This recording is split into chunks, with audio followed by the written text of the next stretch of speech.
ಸ್ನೇಹಿತರೆ, ನನ್ನ ಯೂಟ್ಯೂಬ್ ಚಾನಲ್ಗೆ ಆಧಾರದ ಸ್ವಾಗತ. ಇವತ್ತಿನ ವಿಷಯ ಜಾಂಬವತಿ ಕಲ್ಯಾಣ ಎನ್ನುವ ಯಕ್ಷಗಾನ. ಜಾಂಬವತಿ ಕಲ್ಯಾಣ ಯಕ್ಷಗಾನವನ್ನು ಯಾಕೆ ಆಯ್ದುಕೊಂಡಿದ್ದೇವೆ ಅಂದ್ರೆ, ಚೌತಿಯ ಚಂದ್ರನ ದರ್ಶನ ಮಾಡಿದಾಗ ಬರುವ ಅಪವಾದಕ್ಕೆ ಒಂದು ಪರಿಹಾರ ಜಾಂಬವತಿ ಕಲ್ಯಾಣ. ಜಾಂಬವತಿ ಕಲ್ಯಾಣದ ಕತೆ ಹೀಗಿದೆ. ರಾಜರ್ಷಿ ಸತ್ರಾಜಿತನಿಗೆ ಶಮಂತಕ ಮಣಿ ಸಿಗುತ್ತದೆ. ಅದನ್ನ ಅವನ ಸಹೋದರ ಪ್ರಸೇನನಿಗೆ ಕೊಡ್ತಾನೆ. ಪ್ರಸೇನ ಕಾಡಿನಲ್ಲಿ ಬೇಟೆಯಾಡಲು ಹೋದಾಗ ಅವನ ಕೊರಳಲ್ಲಿರುವ ಮಣಿಯನ್ನ ಕಂಡು ಸಿಂಹ ಅವನನ್ನ ಕೊಂದು ಹಾಕುತ್ತದೆ. ಮಣಿಯನ್ನ ತೆಗೆದುಕೊಂಡು ಹೋಗ್ತದೆ. ಮಣಿಯನ್ನ ತೆಗೆದುಕೊಂಡು ಹೋದಂತಹ ಸಿಂಹ ಒಂದು ಗುಹೆಯ ಒಳಗೆ ಹೋಗ್ತದೆ. ಆ ಗುಹೆಯಲ್ಲಿ ಜಾಂಬವಂತ ಬಂದು ಸಿಂಹವನ್ನ ಕೊಂದು ಆ ಮಣಿಯನ್ನ ತೆಗೆದುಕೊಂಡು ಹೋಗ್ತಾನೆ. ಆದರೆ ಇದೇ ಸಮಯಕ್ಕೆ ಕೃಷ್ಣ ಸಹ ಕಾಡಿಗೆ ಬೇಟೆಗೆ ಹೋಗಿರ್ತಾನೆ. ಅವನು ಏಕಾಂಗಿಯಾಗಿ ವಾಪಸ್ ತನ್ನ ನಗರಕ್ಕೆ ಬಂದಾಗ ಎಲ್ಲರೂ ಕೃಷ್ಣನ ಮೇಲೆ ಆಪಾದನೆ ಮಾಡ್ತಾರೆ. ಅದು ಅಪವಾದ ಏನಪ್ಪಾ ಅಂತಂದ್ರೆ, ಈ ಶಮಂತಕ ಮಣಿಯನ್ನ ಕದ್ದು ಕೃಷ್ಣ ಸುಳ್ಳು ಹೇಳ್ತಾ ಇದ್ದಾನೆ ಎನ್ನುವ ಆರೋಪ ಕೃಷ್ಣನ ಮೇಲೆ ಬರ್ತದೆ. ನೊಂದ ಕೃಷ್ಣ ಪುನಃ ಶಮಂತಕ ಮಣಿಯನ್ನ ಹುಡುಕ್ಲಿಕ್ಕೆ ಅಂತ ಕಾಡಿಗೆ ಹೋಗ್ತಾನೆ. ಶಮಂತಕ ಮಣಿಯನ್ನ ಹುಡುಕ್ಲಿಕ್ಕೆ ಅಂತ ಕಾಡಿಗೆ ಹೋದಾಗ ಮೊದಲು ಕೊಂದ ತ್ರಸೇನನ್ನು ನೋಡುತ್ತಾನೆ. ನಂತರ ಕೊಂದ ಸಿಂಹವನ್ನು ಸಹ ನೋಡುತ್ತಾನೆ. ಹಾಗೆ ಬರ್ತಾ ಬರ್ತಾ ಜಾಂಬವಂತನ ಬಳಿ ಈ ಶಮಂತಕ ಮಣಿ ಇದೆ ಅಂತ ಗೊತ್ತಾಗ್ತದೆ. ಆಗ ಜಾಂಬವಂತನಿಗೂ ಮತ್ತು ಕೃಷ್ಣನಿಗೂ ಘೋರ ಯುದ್ಧ ಆಗುತ್ತದೆ. ಬಹಳ ದಿನಗಳವರೆಗೆ ನಡೆದ ನಂತರ ಕೃಷ್ಣ ರಾಮನಾಗಿ ಜಾಂಬವಂತನಿಗೆ ಕಾಣುತ್ತಾನೆ. ಆಗ ಜಾಂಬವಂತನಿಗೆ ರಾಮನ ಜೊತೆ ಹೋರಾಡಿದ್ನಲ್ಲ ಎನ್ನುವ ತನ್ನ ತಪ್ಪಿನ ಅರಿವಾಗಿ ಜಾಂಬವಂತ ಕೃಷ್ಣನಿಗೆ ಅಥವಾ ರಾಮನಾಗಿ ಬಂದಂತಹ ಕೃಷ್ಣನಿಗೆ ಶಮಂತಕ ಮಣಿಯನ್ನು ಕೊಟ್ಟು ತನ್ನ ಮಗಳನ್ನು ಕೊಟ್ಟು ಕಳಿಸುತ್ತಾನೆ. ಹೀಗೆ ಶಮಂತಕ ಮಣಿಯ ಕತೆ ಇದೆ. ಇದನ್ನ ಕೇಳಿದರೆ ಚೌತಿಯ ಚಂದ್ರನ ದರ್ಶನ ಮಾಡಿದವರ ಪಾಪ ಪರಿಹಾರ ಆಗುತ್ತದೆ ಎನ್ನುವುದು ಒಂದು ನಂಬಿಕೆ. ಈ ಜಾಂಬವತಿ ಕಲ್ಯಾಣ ಯಕ್ಷಗಾನದಲ್ಲಿ ಪಾತ್ರಧಾರಿಗಳಿಗೆ ಮೇಕಪ್ ಅನ್ನ ಯಾರು ಹಚ್ಚಿದ್ರು, ಹಾಗೆ ಪಾತ್ರಧಾರಿಗಳು ಹೇಗೆ ನಟಿಸಿದ್ರು ಎನ್ನುವುದರ ಬಗ್ಗೆ ಒಂದು ಕಿರು ಮಾಹಿತಿಯನ್ನ ಪಡೆಯೋಣ. ಯಕ್ಷಗಾನದಲ್ಲಿ ಮೇಕಪ್ ಮ್ಯಾನ್ ಅಂತ ಯಾರು ಇರೋದಿಲ್ಲ. ಪ್ರತಿಯೊಬ್ಬ ಕಲಾವಿದನು ತಮ್ಮ ವೇಷವನ್ನ ಪಾತ್ರವನ್ನ ಅವರೇ ಚೌಕಿ ಮನೆಯಲ್ಲಿ ಸಿದ್ಧ ಮಾಡಿಕೊಳ್ತಾರೆ. ಚೌಕಿ ಮನೆ ಅಂದ್ರೆ ಗ್ರೀನ್ ರೂಮ್ ಅಂತ ಏನ್ ಹೇಳ್ತೀವೋ ಅದು ಚೌಕಿ ಮನೆ. ಅಲ್ಲಿ ಪ್ರತಿಯೊಬ್ಬ ಕಲಾವಿದನು ತನ್ನ ಮುಖವರ್ಣಿಕೆಯನ್ನ ತಾನೇ ಮಾಡಿಕೊಳ್ತಾನೆ. ಕಪ್ಪು, ಬಿಳಿ, ಹಳದಿ, ಕೆಂಪು ಇದು ಯಕ್ಷಗಾನದಲ್ಲಿ ಹೆಚ್ಚು ಬಳಕೆಯಾಗುವಂಥದ್ದು. ಇದನ್ನ ಹಸಿ ಬಣ್ಣ ಅಂತಲೂ ಕರೀತಾರೆ. ಯಾಕಂದ್ರೆ ತೆಂಗಿನ ಎಣ್ಣೆಯಲ್ಲಿ ಬಿಳಿ ಬಣ್ಣವನ್ನ, ಕೆಂಪು ಮತ್ತು ಹಳದಿಯನ್ನ ಕಲಸಿ ಫೌಂಡೇಶನ್ ಅಂತ ಏನ್ ಹೇಳ್ತೀವಲ್ಲ ಅದನ್ನ ನಾವು ಆ ಸಂದರ್ಭದಲ್ಲಿ ಮಾಡ್ಕೊಳ್ತೀವಿ. ಅದ್ರ ಮೇಲೆ ಪೌಡರ್ ಹಾಕಿಬಿಟ್ಟು ಅದನ್ನ ಎಣ್ಣೆ ಅಂಶಗಳನ್ನು ತೆಗೆದು ಆಮೇಲೆ ನೀರಿನಿಂದ ಪೌಡರ್ ಅಂಶವನ್ನು ತೆಗೆದು ಕಣ್ಣಿನ ಕಾಡಿಗೆಯಿಂದ ಕಣ್ಣನ್ನು ಬರೆದುಕೊಳ್ಳುವಂಥದ್ದು. ಇದು ಕೂಡ ಪಾತ್ರಧಾರಿಗಳು ಅವರವರೇ ತಯಾರಿ ಮಾಡ್ಕೊಳ್ತಾರೆ ಅನ್ನೋದು ಬಹಳ ವಿಶಿಷ್ಟವಾದಂತಹದ್ದು. ಬಣ್ಣ ಹಾಕಿದ ತಕ್ಷಣ ಮುಖದ ಒಂದು ಸ್ಕಿನ್ ಚರ್ಮದ ಇದು ಹೋಗುತ್ತೆ ಅನ್ನೋದು ಕೆಲವರದ್ದು ಆಕ್ಷೇಪ ಇದೆ. ಅಂದ್ರೆ ಇಂದು ಬಳಸುವಂತಹ ಕೆಮಿಕಲ್ಸ್ ಇಂದ ಆ ರೀತಿಯ ಒಂದು ತೊಂದರೆ ಬರ್ತದೆ. ಆದ್ರೆ ಯಕ್ಷಗಾನದ ಬಳಸುವಂತಹದ್ದು ತೆಂಗಿನೆಣ್ಣೆ ಆದ್ರಿಂದ ಮತ್ತೆ ಎಲ್ಲ ಒಂದು ನೈಸರ್ಗಿಕವಾದಂತಹ ಬಣ್ಣಗಳನ್ನ ಬಳಸೋದ್ರಿಂದ ಮುಖದ ಗ್ಲೋ ಅನ್ನೋದು ಜಾಸ್ತಿ ಆಗಿರುತ್ತೆ. ಒಂದು ಹೊಳಪನ್ನು ನೀವು ಹಿಂದಿನ ಕಲಾವಿದರಲ್ಲಿ ಕಾಣಬಹುದು. ಹಿಂದಿ ಏನಾಗಿದೆ ಅಂದ್ರೆ ಪುನಃ ಕೆಮಿಕಲ್ಸ್ ಬಳಕೆಯ ಕಾರಣದಿಂದಾಗಿ ಮುಂಚಿನ ಒಂದು ಸೌಂದರ್ಯವನ್ನು ಕಾಣಲು ಸಾಧ್ಯ ಆಗುವುದಿಲ್ಲ. ಇದೆಲ್ಲದಕ್ಕಿಂತ ಪ್ರತಿಯೊಂದು ಪಾತ್ರವನ್ನ ಯಾವುದೇ ರಾಮ ಇರಲಿ, ಲಕ್ಷ್ಮಣ ಇರಲಿ, ಆಮೇಲೆ ಬಣ್ಣದ ವೇಷ ಅನ್ನೋದು ವಿಶಿಷ್ಟವಾದಂತಹ ವೇಷ. ಬಣ್ಣದ ವೇಷ ರೆಡಿ ಮಾಡ್ಕೊಳ್ಳಿಕ್ಕೆ ಸುಮಾರು 3 ತಾಸು ತೆಗೆದುಕೊಳ್ತಾ ಇದ್ರಂತೆ ಹಿಂದೆ. ಯಾಕಂದ್ರೆ ಚುಟ್ಟಿ ಅನ್ನೋದು ವಿಶಿಷ್ಟವಾಗಿರುವಂತಹ ಯಕ್ಷಗಾನದಲ್ಲಿ ಚುಟ್ಟಿ ಇಡುವಂತಹ ಕ್ರಮ. ಅಕ್ಕಿ ಹಿಟ್ಟು, ಸುಣ್ಣ, ಬೆಲ್ಲವನ್ನು ಬೆರೆಸಿ ಮಾಡುವಂತಹದೊಂದು ಚುಟ್ಟಿ. ಅದು ಲೇಯರ್ ಬೈ ಲೇಯರ್ಗಳ ಮುಖದಲ್ಲಿ ಒಂದು ತ್ರಿಶಂಕು ಪ್ರೊಜೆಕ್ಷನ್ ಅನ್ನು ತರ್ತಾರೆ. ನೋಡುವುದಕ್ಕೆ ಬಹಳ ಒಂದು ಭಯಾನಕವಾಗಿ ಇರುವಂತಹದ್ದು ಬಣ್ಣದ ವೇಷ ಅಂದ್ರೆ ರಾಕ್ಷಸ ವೇಷ. ಇದು ರೆಡಿ ಆಗುವುದಕ್ಕೆ ಸುಮಾರು 2 ತಾಸು ತಗೊಳ್ತಾ ಇದ್ರು. ಯಾಕಂದ್ರೆ ಒಂದು ಲೇಯರ್ ಇಟ್ಬಿಟ್ಟು ಅದು ಒಣಗಿಸಿ ಆಮೇಲೆ ಇನ್ನೊಂದು ಲೇಯರ್ ಈ ರೀತಿ ಮಾಡುವಂತಹದ್ದು. ಇಂತಹ ದೀರ್ಘವಾದ ಒಂದು ಪ್ರೊಸೆಸ್, ಒಂದು ಕ್ರಮ ಗ್ರೀನ್ ರೂಮ್ ನಲ್ಲಿ ನಡೆಯುತ್ತೆ. ಇಂತಹ ವಿಶಿಷ್ಟವಾದಂತಹ ಕಲೆ ಯಕ್ಷಗಾನ. ವೇಷವನ್ನು ರೆಡಿ ಆಗುವುದಕ್ಕೆ ಸುಮಾರು 1 ತಾಸು ಬೇಕಾಗ್ತದೆ. ಅಥವಾ ಶಿರೋಭೂಷಣ ಎಲ್ಲ ಕಟ್ಟುವುದಕ್ಕೆ 1.5 ಗಂಟೆನೂ ಬೇಕಾಗಬಹುದು. ಅದು ಕಲಾವಿದರ ಒಂದು ಚಾಕಚಕ್ಯತೆ ಹಾಗೆ ಅವರ ಸ್ಪೀಡ್ ಮೇಲೆ ಡಿಪೆಂಡ್ ಆಗಿರ್ತದೆ. ಅದು ಚೌಕಿ ಮನೆಯಲ್ಲಿ ಕಂಡಾಗ ಅಲ್ಲಿಯ ಒಂದು ಶ್ರಮ ಏನನ್ನೋದು ಗೊತ್ತಾಗ್ತದೆ. ಯಕ್ಷಗಾನದ ಕಲಾವಿದರ ಹಿಂದಿನ ಶ್ರಮ ಅನ್ನೋದು.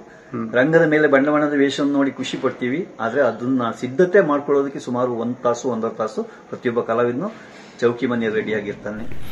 ಯಕ್ಷಗಾನದಲ್ಲಿ ಬಣ್ಣ ಹಚ್ಚಿಕೊಳ್ಳುವ ಕೋಣೆಗೆ ಚೌಕಿ ಮನೆ ಎನ್ನುತ್ತಾರೆ. ಯಕ್ಷಗಾನ ಆಯೋಜಕರು ಕೊಟ್ಟ ಜಾಗದಲ್ಲಿ ಜಮಖಾನ ಹಾಸಿ ಅದರ ಮೇಲೆ ಬಿಳಿ, ಕೆಂಪು, ಹಳದಿ, ಕಪ್ಪು ಹೀಗೆ 4 ಬಣ್ಣದ ಜೊತೆ ಒಂದು ಕೊಬ್ಬರಿ ಎಣ್ಣೆಯ ಬಾಟಲ್, ಒಂದು ಚಿಕ್ಕ ಕನ್ನಡಿ ಇಟ್ಟುಕೊಂಡು ಪಾತ್ರ ಹಾಕುವವರು ತಾವೇ ಬಣ್ಣ ಹಚ್ಚಿಕೊಳ್ಳುತ್ತಾರೆ. ಕೂದಲಿಗೆ ಬಣ್ಣ ತಾಗದೇ ಇರಲಿ ಎಂದು ತಲೆಗೆ ಪಟ್ಟಿ ಸಹ ಸುತ್ತಿಕೊಳ್ಳುತ್ತಾರೆ. ಮೊದಲಿಗೆ ಎಡಗೈ ಅಂಗೈಗೆ ಬಿಳಿ ಬಣ್ಣ ಹಾಕಿಕೊಂಡು ತೀಡಿಕೊಂಡು ಸ್ವಲ್ಪ ಕೊಬ್ಬರಿ ಎಣ್ಣೆ ಮಿಶ್ರಣ ಮಾಡಿಕೊಳ್ಳುತ್ತಾರೆ.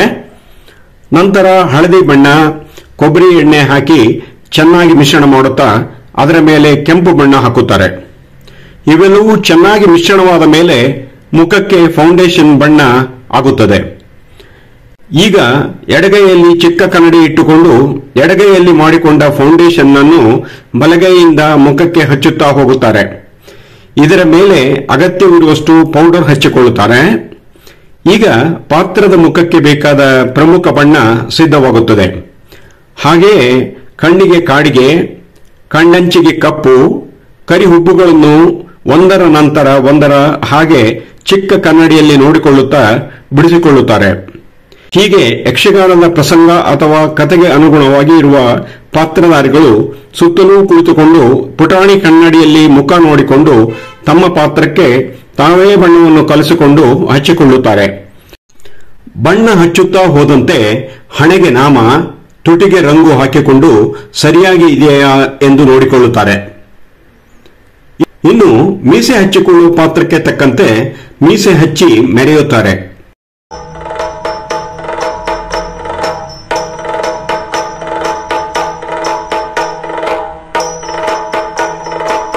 ಬಹಳ ಕಾಲದಿಂದಲೂ ಯಕ್ಷಗಾನದಲ್ಲಿ ಗಂಡಸರೇ ಸ್ತ್ರೀ ಪಾತ್ರ ಮಾಡುತ್ತಿದ್ದರು. ತಟ್ಟನೆ ನೋಡಿದರೆ ಇವರು ಪುರುಷರೇ ಎನ್ನುವಷ್ಟು ಸುಂದರವಾಗಿ ಅಲಂಕರಿಸಿಕೊಂಡು ನಡೆ, ನುಡಿ, ಹಾವಭಾವದಲ್ಲಿ ಸ್ತ್ರೀಯಂತೆ ಅಭಿನಯಿಸುತ್ತಿದ್ದರು. ಈಗಲೂ ಹಾಗೆ ಅಭಿನಯಿಸುವವರು ಕೆಲವರು ಇದ್ದಾರೆ. ಕಾಲಕ್ರಮೇಣ ಮಹಿಳಾ ಪಾತ್ರವನ್ನು ಮಹಿಳೆಯರೇ ಮಾಡುವುದರ ಜೊತೆ ಪುರುಷ ಪಾತ್ರವನ್ನೂ ಮಹಿಳೆಯರು ಮಾಡುತ್ತಿದ್ದಾರೆ. ಹೀಗಾಗಿ ಅವರವರ ಪಾತ್ರಕ್ಕೆ ಪುರುಷ ಮಹಿಳೆ ಎನ್ನದೆ ಅವರೇ ಬಣ್ಣ ಹಚ್ಚಿಕೊಳ್ಳುವ ಕ್ರಿಯೆ ಇಂದಿಗೂ ಇದೆ. ಇನ್ನು ಬಣ್ಣದ ಪಾತ್ರಗಳು ಅಥವಾ ರಾಕ್ಷಸ ಪಾತ್ರಗಳು ಕಪ್ಪು, ಬಿಳಿ, ಕೆಂಪು, ಹಳದಿ ಇತ್ಯಾದಿ ಬಣ್ಣವನ್ನು ಹಚ್ಚಿಕೊಂಡು ಮೆರೆಯುತ್ತಾರೆ. ಇಂತಹ ಪಾತ್ರಧಾರಿಗಳು ಕಣ್ಣಿನ ಸುತ್ತಲೂ ಬಣ್ಣ ಹಚ್ಚಿಕೊಂಡರೆ ಕಣ್ಣು ಎಲ್ಲಿದೆ ಎಂದು ಹುಡುಕುವುದೇ ಕಷ್ಟ. ಮುಖಕ್ಕೆ ಬಣ್ಣ, ತಲೆಗೆ ಬಣ್ಣ ಬಣ್ಣದ ಕಿರೀಟ, ಮೈತುಂಬಾ ಉಡುಗೆ, ಕಾಲಿಗೆ ಗೆಜ್ಜೆ ಹಾಕಿಕೊಂಡ ಪಾತ್ರಧಾರಿಗಳು ಒಬ್ಬೊಬ್ಬರೇ ಸಿದ್ಧವಾಗುತ್ತಾ ಹೋಗುತ್ತಾರೆ. ಪುಟ್ಟ ಕನ್ನಡಿಯಲ್ಲಿ ಇಡೀ ವೇಷಭೂಷಣ ನೋಡಿಕೊಳ್ಳುತ್ತಿದ್ದ ಹಾಗೆ ಚೌಕಿ ಮನೆಯಲ್ಲಿ ಜಾಗಟೆಯಲ್ಲಿ 1 ಗಂಟೆ ಬಾರಿಸುತ್ತಾರೆ. ಇದರರ್ಥ ಪ್ರದರ್ಶನಕ್ಕೆ ಸಿದ್ಧರಾಗಿ ಎನ್ನುವ ಸೂಚನೆ. ಮುಮ್ಮೇಳದ ಪಾತ್ರ ಒಂದೆಡೆ ಸಿದ್ಧವಾಗುತ್ತಿದ್ದ ಹಾಗೆ ಹಿಮ್ಮೇಳದ ಪಾತ್ರಗಳು ಮೇಕಪ್ ಮಾಡಿಕೊಂಡು ಸಿದ್ಧರಾಗುತ್ತಾರೆ.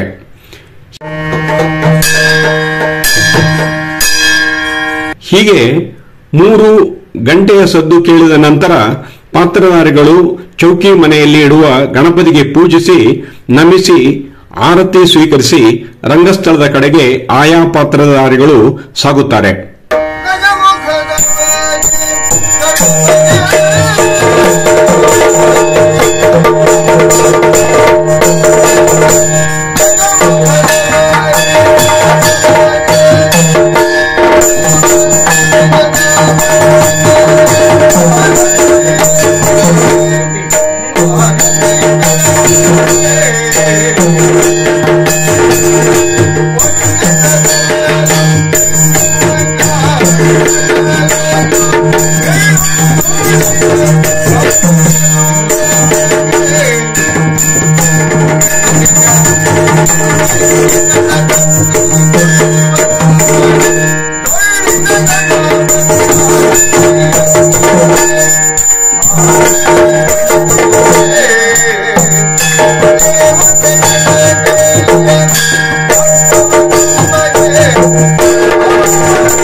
ಎರಡು 3 ಗಂಟೆಯ ಪ್ರದರ್ಶನಕ್ಕೆ ಸುಮಾರು ಅಷ್ಟೇ ಸಮಯ ಮೇಕಪ್ಗೂ ಬೇಕು. ಆಯಾ ಪಾತ್ರಗಳು ರಂಗಸ್ಥಳಕ್ಕೆ ಬಂದು ಪ್ರೇಕ್ಷಕರನ್ನು ರಂಜಿಸಿದರೆ ಕಲಾವಿದರ ಶ್ರಮ ಸಾರ್ಥಕವಾದಂತೆ. ಜಂಬೋತಿ ಕಲ್ಯಾಣಕ್ಕೆ ಬಂದ ಪಾತ್ರಗಳ ಮೆರಗು ನೋಡೋಣ.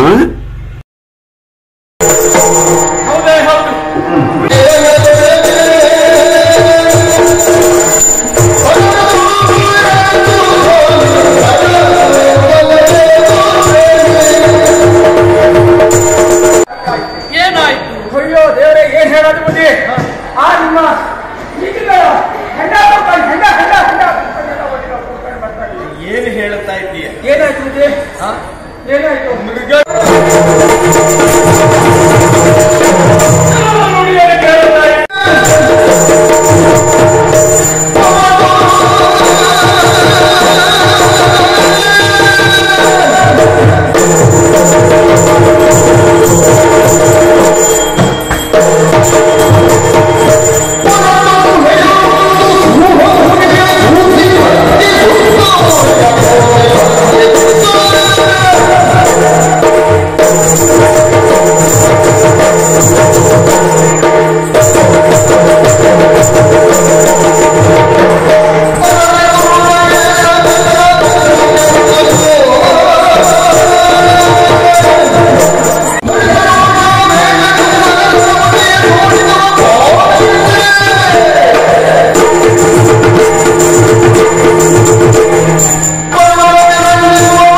ಹೀಗೆ ತಾವೇ ಬಣ್ಣ ಹಚ್ಚಿಕೊಂಡು ಕುಣಿದು ನಂತರ ಚೌಕಿ ಮನೆಗೆ ಬಂದು ವೇಷ ಕಳಚಿ ಬಣ್ಣವನ್ನು ಕೊಬ್ಬರಿ ಎಣ್ಣೆ ಸವರಿ ಟವಲ್ನಲ್ಲಿ ಒರೆಸಿ ಮುಖ ತೊಳೆದುಕೊಂಡು ಮಾಮೂಲಿ ಸ್ಥಿತಿಗೆ ಬರುತ್ತಾರೆ.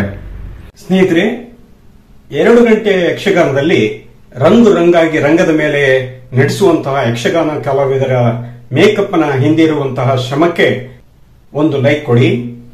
ಹಾಗೆ ಇಂತಹ ಅಪರೂಪದ ವಿಷಯಗಳನ್ನ ಇತರರಿಗೂ ಶೇರ್ ಮಾಡಿ. ಇದರ ಜೊತೆಯಲ್ಲಿ ನಿಮ್ಮ ಅನಿಸಿಕೆಗಳಿದ್ರೆ ಕಮೆಂಟ್ ಬಾಕ್ಸ್ ಅಲ್ಲಿ ಹಾಕಿ. ಹಾಗೆ ಇನ್ನೂ ನನ್ನ ಚಾನಲ್ಗೆ ಸಬ್ಸ್ಕ್ರೈಬ್ ಆಗಿರದಿದ್ದರೆ ದಯವಿಟ್ಟು ಸಬ್ಸ್ಕ್ರೈಬ್ ಆಗಿ. ಮತ್ತೆ ಭೇಟಿಯಾಗೋಣ ಮುಂದಿನ ಸಂಚಿಕೆಯೊಂದಿಗೆ. ಧನ್ಯವಾದಗಳು.